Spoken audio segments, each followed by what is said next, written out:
پہ ہم انسانی حقوق پڑھا رہے ہیں، یعنی اسلام میں شہریوں کے حقوق۔ یہاں پہ کیا چل رہا ہے؟ اسلام میں شہریوں کے حقوق۔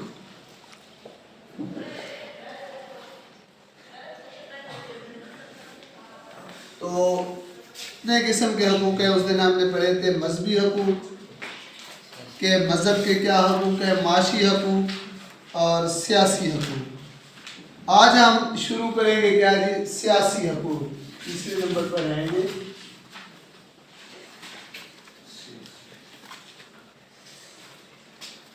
سیاسی حقوق افراد کو حق دیا گیا ہے کہ وہ حکومت کی تشکیل میں حصہ لیں، حکومت کی خامیوں کی نشاندہی کریں اور حکومتی پالیسیوں میں خرابیوں کے اگر ہیں تو ان خرابیوں کے خلاف اگر ضرورت سمجھیں تو احتجاج کریں۔ اسلام ظالم حکومت کے خلاف آواز اٹھانے کا حق دیتا ہے۔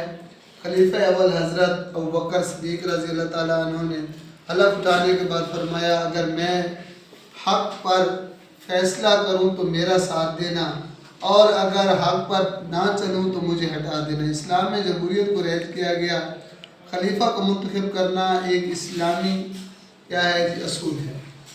تو خلفۂ راشدین نے خلافت کا منصب سنبھالا تو اس میں عوامی رائے کا واضح طور پر پہلے ذکر کیا گیا۔ تو سب سے پہلے کیا ہے جی؟ حکومت پر تنقید کا حق۔ کیا ہے؟ حکومت پر تنقید کا حق۔ اس کا یہ ہے جی اسلام میں ہر شہری کو اپنی رائے دینے اور اس پر تنقید کرنے اور غلط فیصلوں کے خلاف احتجاج کرنے کا حق ہے۔ حضرت ابوبکر صدیق سے لے کر تمام خلفۂ راشدین نے جناب یہ کہا کہ اگر ہم حکومت صحیح نہ کریں تو آپ کو کیا کر سکتے ہیں؟ ہمیں اس جگہ سے ہٹا سکتے ہیں، ممبر سے ہٹا سکتے ہیں۔ حضرت علی علیہ السلام نے خلافت کا بوجھ اس وقت قبول کیا جب امت مسلمہ کے بہت سے اراکین مسجد میں اکٹھے اور انہیں اپنا خلیفہ بنانے پر مجبور کیا کہ آپ خلافت آگے حضرت عثمان کے بعد کیا کریں؟ آپ چلیں۔ اور حضرت علی نے پھر خلافت لی اور اپنا مرکز کس چیز کو بنایا؟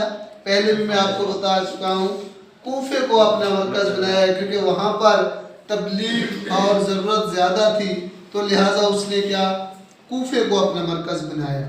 آزادی رائے کی آزادی جناب، اظہار رائے کی آزادی، یعنی کہ کوئی بات کرنے کی آزادی جی۔ تو اسلام میں عوام کی رائے کو اسلام میں بڑا احترام دیا گیا ہے۔ عوام کو اپنی رائے کے اظہار میں مکمل آزادی دی گئی ہے۔ ہر شہری کو تحریر و تقریر کا حق حاصل ہے۔ ہر شہری وہ الفاظ، وہ بیانات بول سکتا ہے جو اسلام کے خلاف نہ ہوں، جو کسی کے خلاف نہ ہوں، اور اس کو حق حاصل ہے کہ وہ حکومت کے بھی خلاف نہ ہوں۔ وہ اپنی تحریر کے ذریعے یعنی کہ لکھ بھی سکتا ہے، تقریر کے ذریعے بھی بتا سکتا ہے، اپنی رائے دے سکتا ہے۔ اب آگے حکومت کی مرضی، اس کی رائے پر عمل کریں یا نہ کریں، وہ ان کی مرضی ہے۔ اس کا مقصد ایک آواز پہنچانا۔ اس سے آگے ہے جی مساوات۔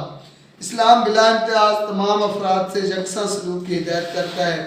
اجمی اور عربی، گورے اور کالے کی تمیز کے بغیر مساوات کے اصول کو اپنانا ضروری ہے۔ قانون میں تمام افراد کو مساوی درجہ دیا گیا ہے، یعنی کہ قانون کی نظر میں، اسلام کی نظر میں سارے لوگ کیا ہیں؟ برابر ہیں۔ کسی کو کسی پر کوئی برتری نہیں ہے۔ اگر اسلام کہتا ہے کوئی برتر ہے تو وہ کیا ہے جی؟ تقوی کی بنیاد پر برتری حاصل ہے۔ قانون کی نظر میں کوئی برتر یا کم نہیں۔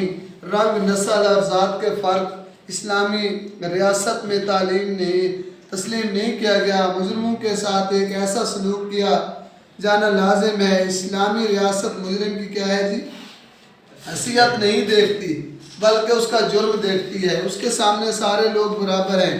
یہ نہیں ہے کہ اس کو زیادہ سزا دیں اور اس کو کم دیں، نہیں۔ اسلام کے سامنے برابر ہے، جس کی جتنی سزا ہوگی اس کو اتنی ہی ملے گی۔ انصاف، اسلام میں ہر ایک شخص کو انصاف کا حق دیا گیا ہے۔ اللہ تعالیٰ کا حکم ہے قرآن مجید میں، اور اگر آپ فیصلہ فرمائیں تو ان کے درمیان انصاف کے ساتھ فیصلہ کیجیے گا۔ سورۃ المائدہ میں یہ آگے آپ کے MCQs میں بھی یہ آئے گا، سورۃ المائدہ میں یہ بیان کیا گیا ہے۔ اور جو اللہ کے نازل کردہ حکم کے مطابق فیصلہ نہ کرے تو وہی لوگ کافر ہیں، یہ بھی سورۃ المائدہ میں آیت نمبر 44 میں بتایا گیا ہے۔ اس کے بعد ہے جو ایمان لائے اور انہوں نے اپنے ایمان کو ظلم سے نہیں ملایا، یہی وہ لوگ ہیں جن کے لیے امن ہے اور وہی ہدایت یافتہ ہیں۔ سورۃ الایمان میں یہ بات کہی گئی ہے، یہ آیت نمبر ہے 82۔ شہری حقوق آگے چوتھے نمبر پر کیا ہے؟ یہ پہلے سیاسی حقوق تھے، اب کیا ہے جی؟ شہری حقوق۔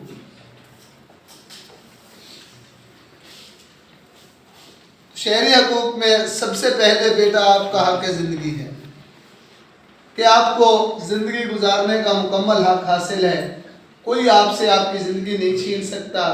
اگر جو زندگی آپ کی چھینے گا تو اس پر جرم صادر ہوگا اور وہ جو غلطی اس نے کی ہے اس کی اسے سزا ملے گی، اور وہ کیا ہے؟ موت سزا ہے۔ قرآن مجید میں اسلام میں بھی زندگی کے متعلق قرآن مجید میں فرمایا کہ جس نے کسی جان کو بغیر کسی جان یا زمین میں بغیر فساد مچائے قتل کیا تو گویا اس نے تمام انسانوں کو قتل کر دیا، اور جس نے کسی ایک جان کو بچایا تو گویا اس نے تمام انسانوں کو بچا لیا۔ یعنی کہ ایک انسان کا قتل تمام انسانیت کا قتل ہے، اور ایک انسان کو بچانا تمام کائنات کی انسانیت کو بچانا ہے۔ سورۃ المائدہ آیت نمبر 32 میں فرمایا گیا لیکن یہ تحفظ فسادی اور قاتل کے لیے نہیں ہے، قاتل کو سخت ترین سزا دینے کا حکم ہے تاکہ دوسرے عبرت حاصل کر سکیں۔ اگر کسی شخص کی جان، آنکھ، کان، ناک یا کوئی عضو کسی دوسرے شخص کے ہاتھ کے بدلے دانت اور یعنی کہ زخموں کا بھی بدلہ لیا جائے گا۔ یہ سورۃ القصص معاہدہ میں ہے۔ جتنے بھی آپ جناب کیا کریں گے، جتنے ابھی جو ظلم آپ کریں گے کسی پر تو وہ ظلم آپ کو مکمل طور پر اس کا بدلہ ہوگا۔ یعنی کہ انسان کا حق زندگی رکھتا ہے، کسی کو یہ حق حاصل نہیں ہے کہ وہ اس انسان کو جناب مارے یا پیٹے۔ آزادی کا حق، اسلام غلامی کی نفی کرتا ہے اور ایک دوسرے پر انسان کو تسلط کو ناپسند کرتا ہے۔ ہر انسان آزاد پیدا ہوتا ہے اور اس دنیا سے وہ اکیلا جائے گا، اکیلا آیا ہے، یعنی کہ وہ آزاد ہے۔ تو ہر فرد کو جناب کوئی حق حاصل نہیں ہے کہ کسی کو آزادی کسی کی سلب کر دے، نہیں۔ خلیفہ ثانی حضرت عمر فاروق رضی اللہ تعالیٰ عنہ نے انسان کی آزادی کے حوالے سے حکمرانوں کو سخت تنبیہ کی اور کہا کہ ماؤں نے انہیں آزاد جنا اور تم نے انہیں غلام کیسے بنا سکتے ہو؟ جب یہ آزاد پیدا ہوئے ہیں تو وہ آزاد رہ سکتے ہیں، آزادی مکمل ان کے لیے ان کا حق ہے۔ اس کے بعد ہے خواتین کے حقوق۔ اسلامی ریاست اور معاشرہ خواتین کو عزت اور وقار دیتا ہے، انہیں ہر طرح تحفظ فراہم کرتا ہے۔ خواتین کی عزت و آبرو کی حفاظت کرنا اسلامی ریاست کا بڑا اہم فریضہ قرار پایا۔ اسلام میں وراثت میں عورت کا حصہ مقرر کیا اور اسے معاشی اور معاشرتی طور پر تحفظ فراہم کیا۔ عزت کا تحفظ، ہر خاتون، ماں اور مرد کی عزت کا تحفظ ضروری ہے۔ کوئی فرد اپنی طاقت کے بل بوتے پر کسی فرد کی امانت کرے جی، اس کے حقائق کا مذاق اڑائے یا کسی عورت کی عزت اور آبرو کو داغدار کرے جی، کسی پر حق نہیں رکھتے۔ یہ قرآن مجید میں بھی اس پر منع کیا گیا ہے، بلکہ مذاق کے متعلق بھی کہا گیا ہے کہ کسی کے ساتھ مذاق بھی نہ کرے۔ سمجھ آ گئی؟ تو کسی کے متعلق جی مذاق بھی نہ کریں، کسی پر تنقید نہ کریں، ہر کو جی اپنا یہ حق حاصل ہے کہ وہ صحیح زندگی گزارے اور کسی کی عزت کو نہ اچھالے۔ اس کے بعد ہے خاندان کا حق، ہر شخص کو اپنا گھر بسانے، نکاح کرنے اور اولاد کی خواہش کرنے کے اختیار حاصل ہے۔